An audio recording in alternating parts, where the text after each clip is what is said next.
All right, thank you very much. Yep. Okay, we have a couple of board matters to go over. Yes, yeah, if you could, the parents come out so we can take pictures. Oh, sure. Sorry about that.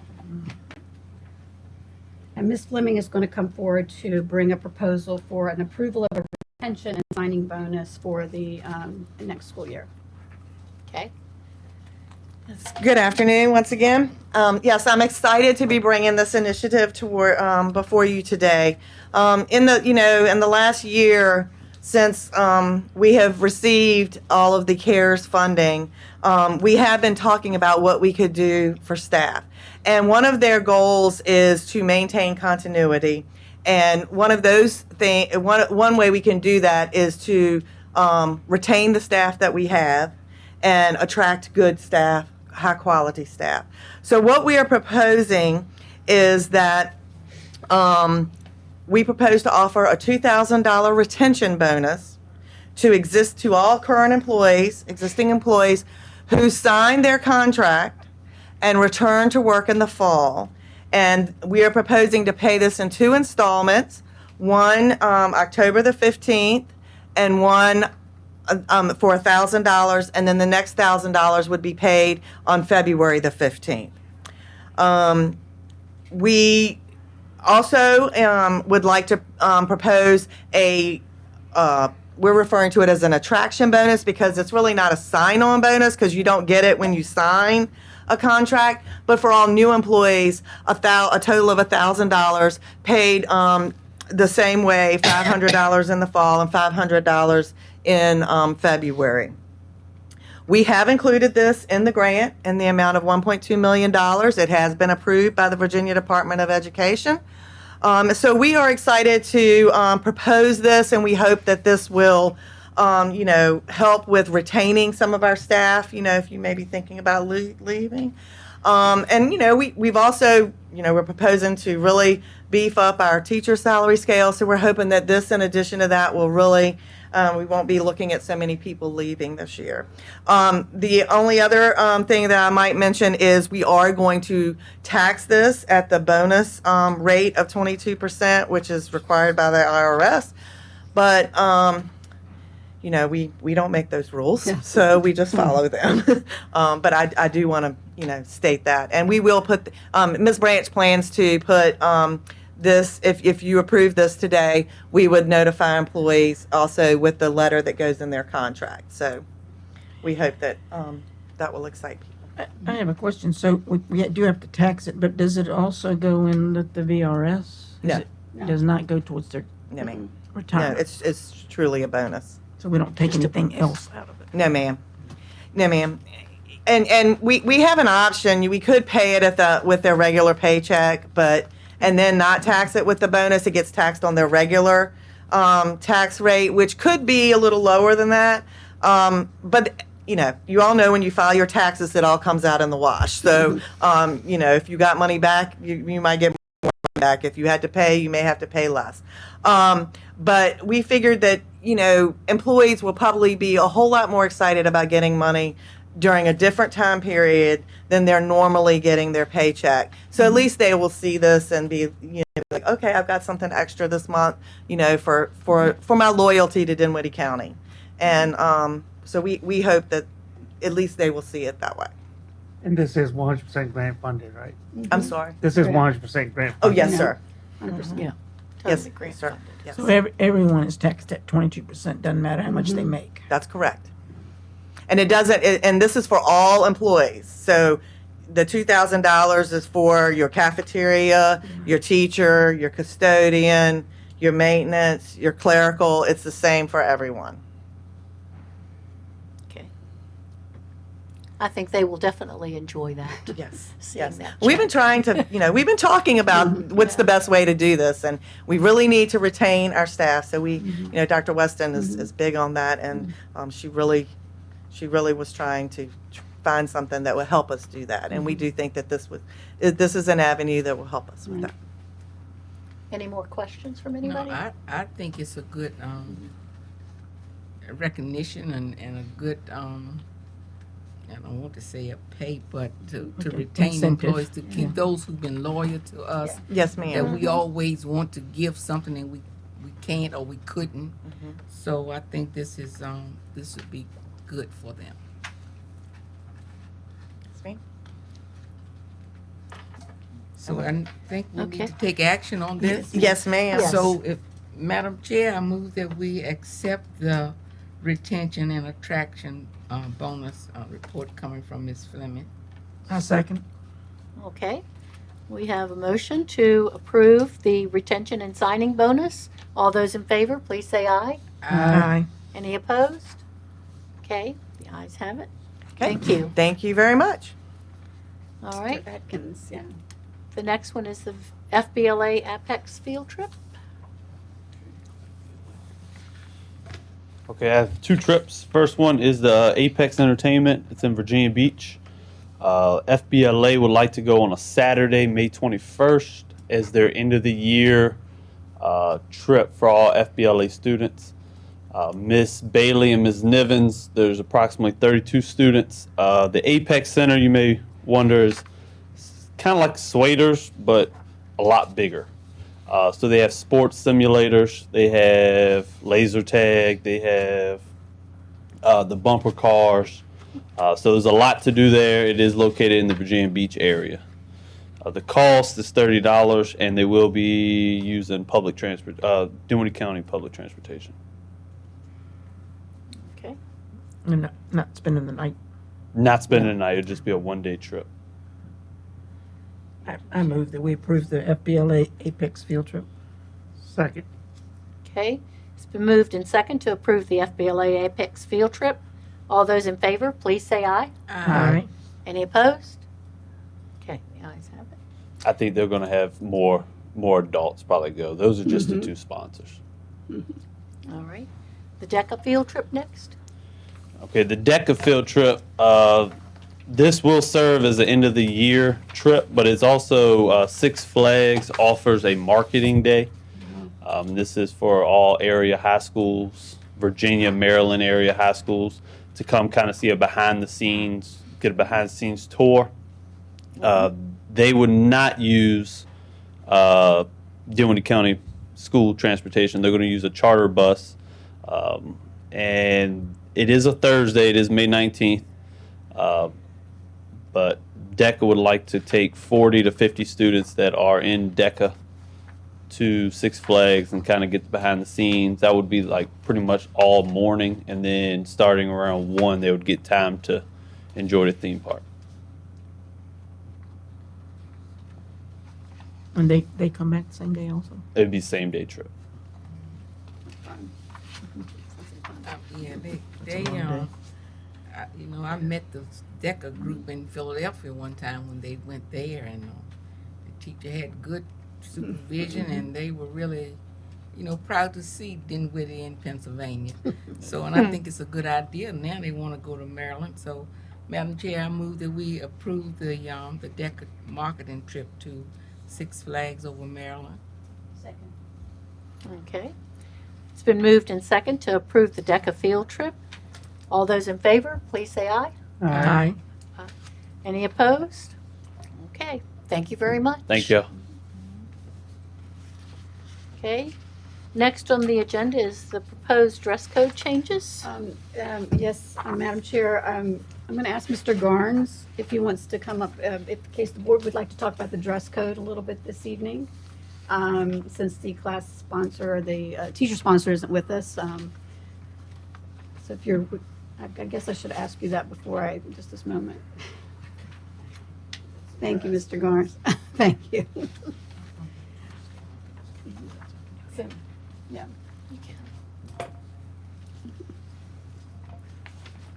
I want to apologize for my outfit. I just came from tennis You had to practice choose it, yeah.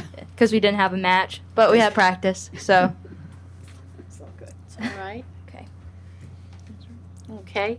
Well, we wanted to, I know y'all gave us a presentation last meeting, and we went over it, and we do have some questions and then some things that we would like to discuss with y'all about it, and hopefully y'all can make a few changes and come back with it so that we can vote on it maybe next time, Yes, ma'am. okay? And I would like to So- start off, unless you have, did you have something to say before we got into the discussion? No, ma'am. First of all, we thank y'all for working so hard on this, and it is a Yes. great effort. There's some things that we really love, and there's some things that we want to discuss.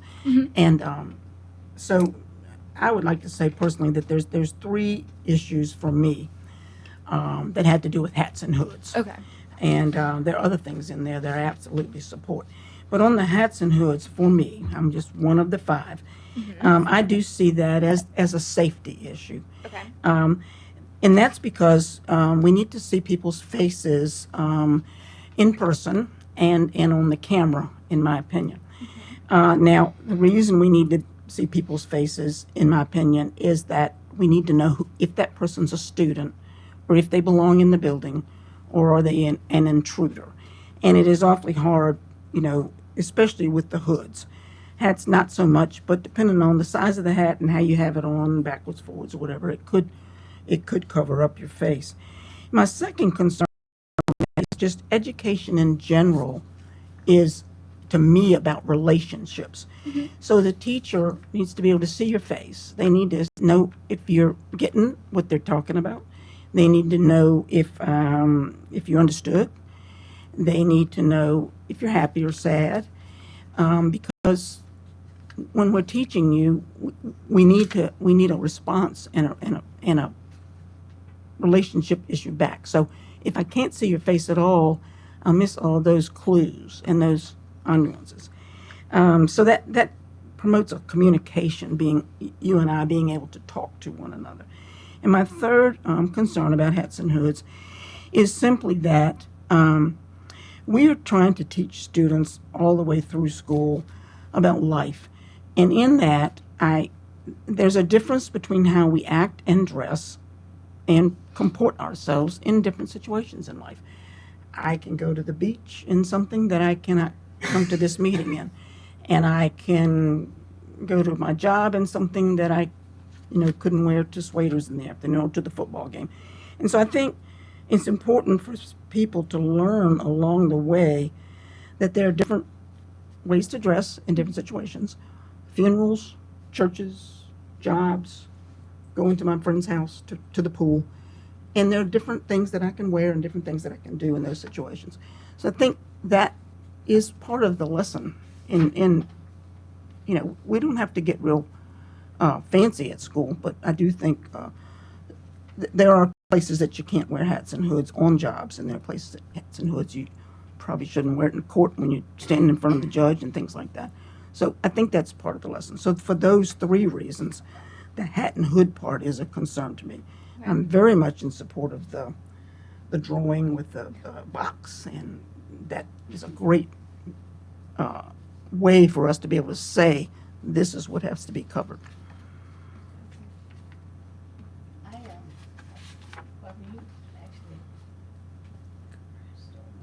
I'm sorry. I just have one question. Mm-hmm. Number 8, grooming products must remain in the book bag, including but not limited to combs and brushes. Forgive me, what other grooming products would be considered? The original rule that was on the dress code. Claire's moving to it right now. 1 second. Was that the second one down, kind of under students may not wear, the old one?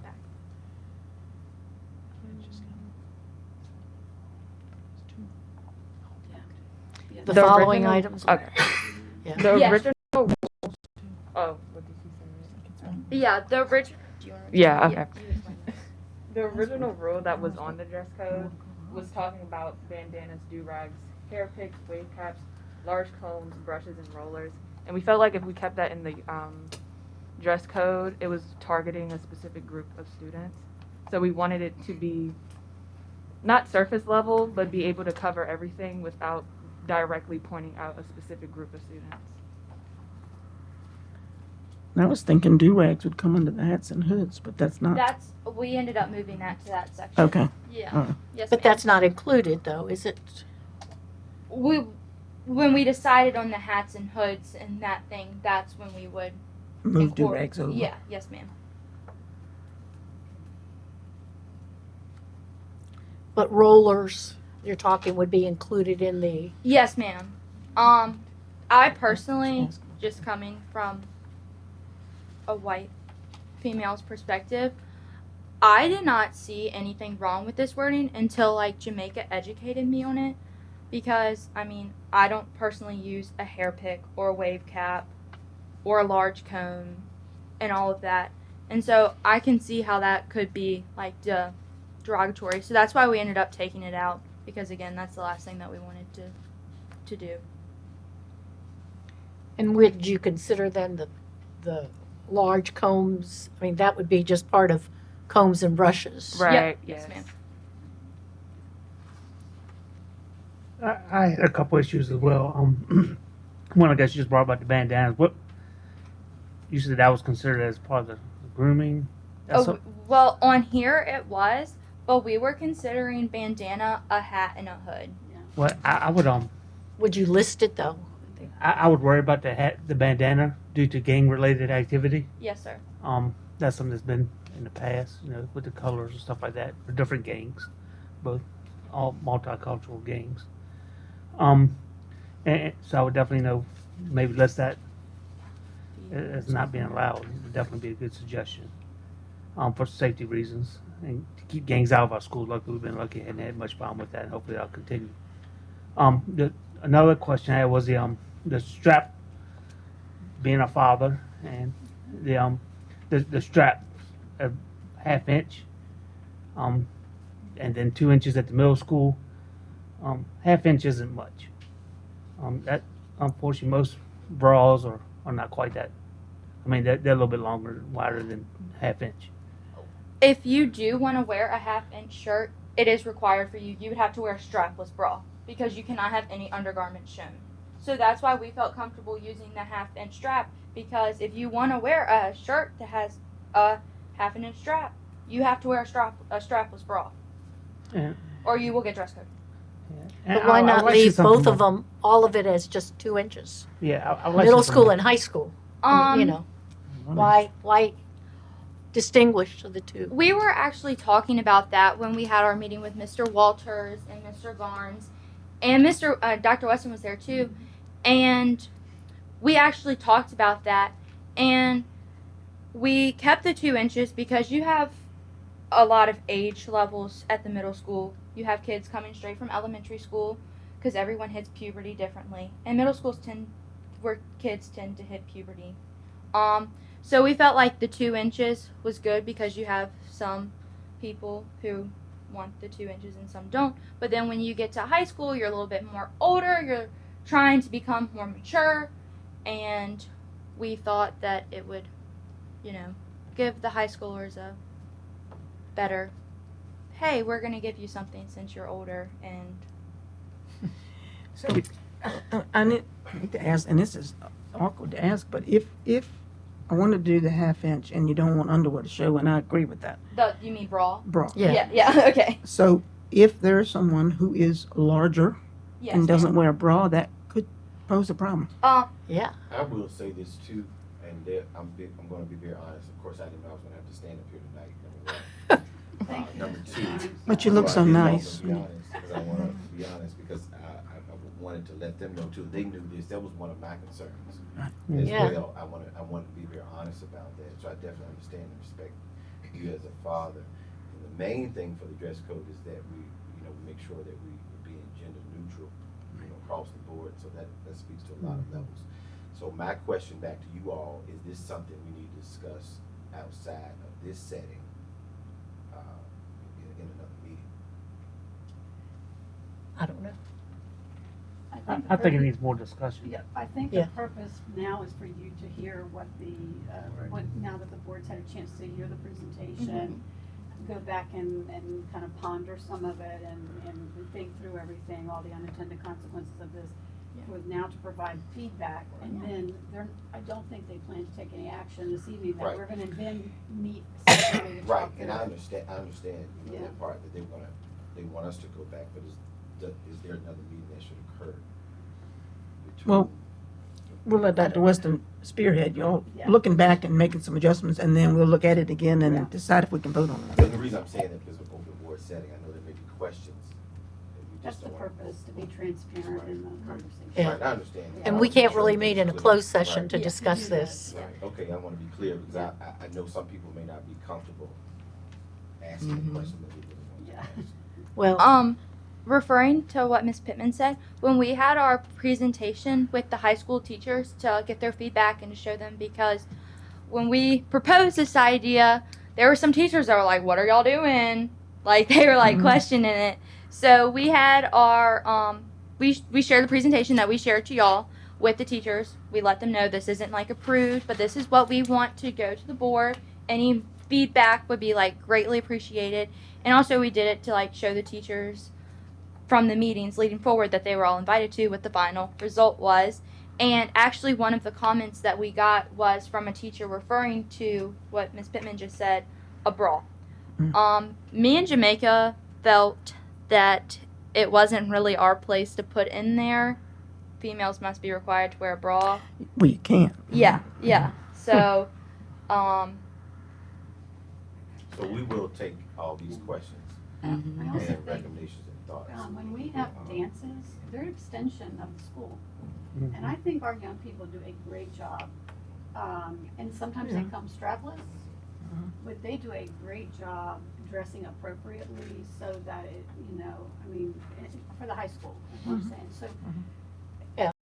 You know, I think that To the they're- prom. Yeah, I mean, They so just I think had it's that, just an right? Yes, extension of the ma'am. high school. So, I mean, I think what they're trying to say is that, as young people mature, that what they thought is that, there could be some, not leniency, but, allow them to make decisions as long as we don't see undergarments.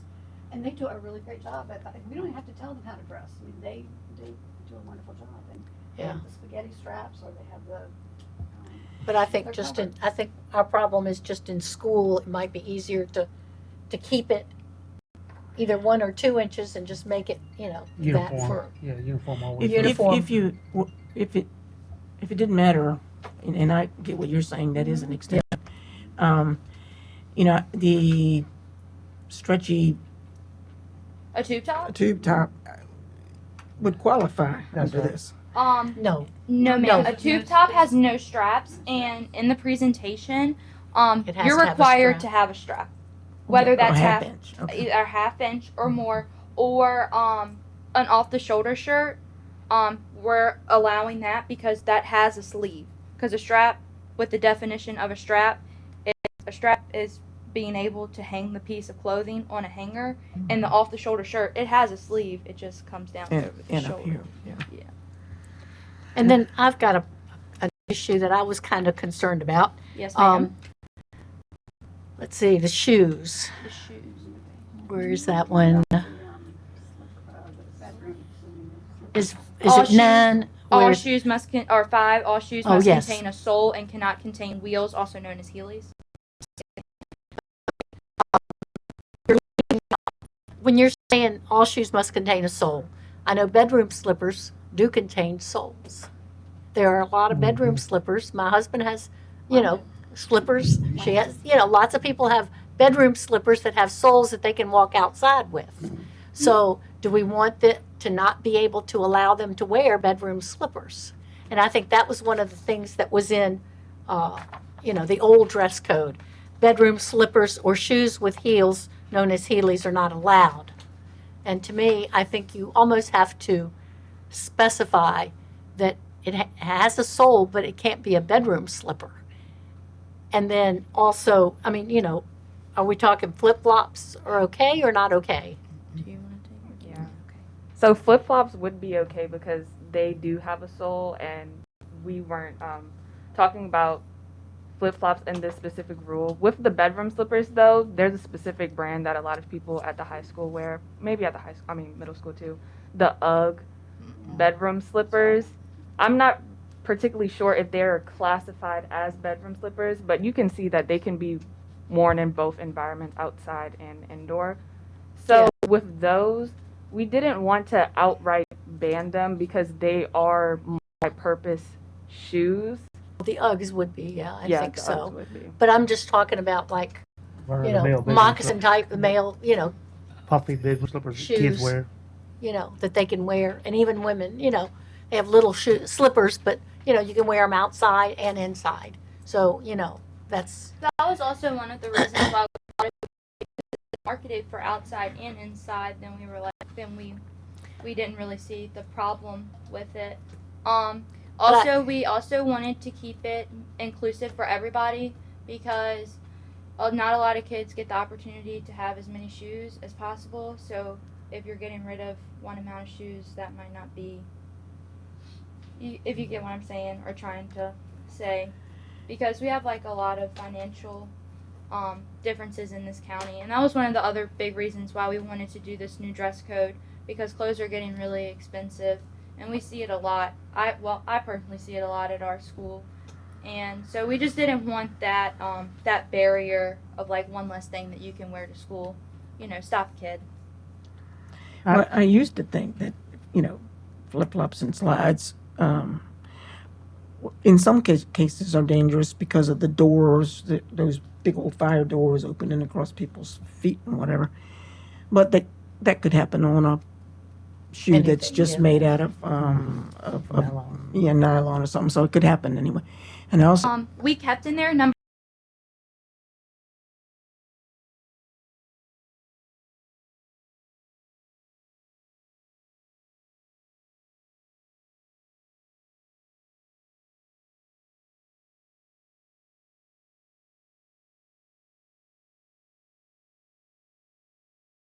number 9 because we didn't want to touch the elementary dress code. That was the only thing in the previous dress code that was specifically for For them. elementary schools. right. Right. And we did not want to touch that, so we left the verbiage the same. We just copied and pasted it Right. over. So elementary schools still cannot wear the flip flops. So we kept that the same. So I get where you're coming from. But all you're saying though is, they're encouraged to wear athletic shoes or closed-toe shoes. Encouraged, so it's not really banning it, right? That was the original way it's always been. that was the Yeah, original. yeah. So we're not, Okay. that's all right.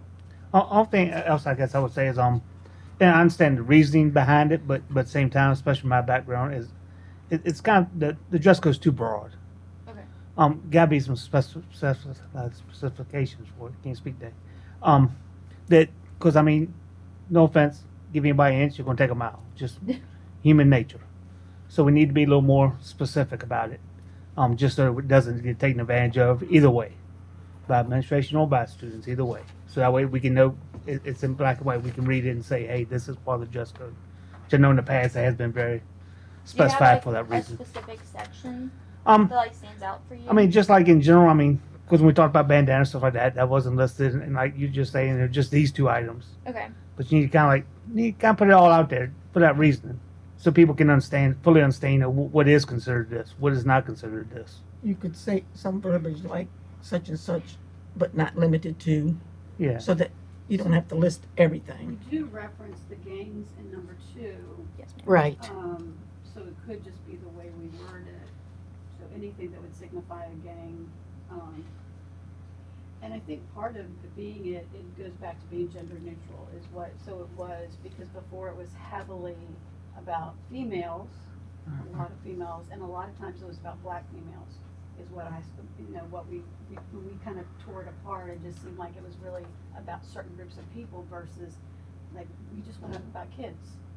Yeah. I will tell you, that whole thing with the strap thing, we had young men over there, that sometimes don't have on the 2-inch straps that come out of practices and things like that, so, I think that, so But I think these rules are for instructional times. They- It didn't bother me that they're Yeah. after school with a tea tank on, Practices and stuff like It's that. instructional times. I do, You Also, know- we were trying to defer from the specific, like you said, because when we did do that, because we understood exactly what you're talking about, but when we did list it all out, we realized when we had our meeting with the kid, we invited the whole school to come. A lot of the kids, specifically the African Americans, were like, this is just for me. Like, a do-rag, that's specifically for African American students. Yes. So they kind of felt a little targeted with that. I can't personally speak on that, but Jimmy, Well, could you you? already said it. That's But We that's could work on why we took verbiage. out a lot of the verbiage with like the combs and the do-rags. Well, young ladies, I think you've done a good job. This is not easy. You have a cross section, boys, girls, countywide, ethnicity, and it's a very hard job. So if you don't mind, Madam Chair, if I could just ask them to let us go on a little bit long, let you go back, and Dr. Weston, and we'll do this a little further, because we can't make a decision tonight. But you've done a good job. Don't be discouraged. Don't give up. That's the way life is sometimes. You gotta throw it in and bring it back, and you go back again, and sometimes it's still not ready on the fourth time. But you've done a good job. So Madam Chair, if you don't mind, I will move that we will close this discussion and put it on at a later date. A second. Now, when I hear you all talk, I just smile, and I continue to be proud of you, and I like the fact that whatever we asked, you all respectfully provided your reason, and it was an honest reason, and I respect that, and I'm so proud of you all. Thank you. Thank you. And I'm proud of y'all's initiative to look for change, most definitely. I just want to say as a principal, and I'm very proud of the process and the direction that they did take. Oh, yes. There were times we didn't agree, honestly, but the way they handled the process was very professional. It was very respectful, and these are the types of students that we want. These are the types of things that we do want to see. So they already know. I've told them I'm proud of them. Whatever will be, will be. But the goal is to make a dress code that is fair for everyone, that's understood, easy understood for everyone. So we definitely thank you all for your questions. Thank you. Thank you. Okay, do we have a second before y'all leave? Okay, it's been Yeah, second, second. okay. Thank y'all very, very much, and we will talk. Over what? Okay, we're gonna be tabling this, dress code changes. All in favor, please say aye. Aye. Okay, any opposed? Okay, thank you. All right, and, let's see. That's it. Okay.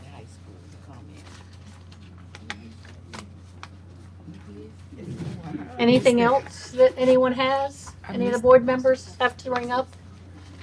All right, Madam Chair, I move that we adjourn the meeting. okay. It's been moved and seconded to adjourn. All those in favor?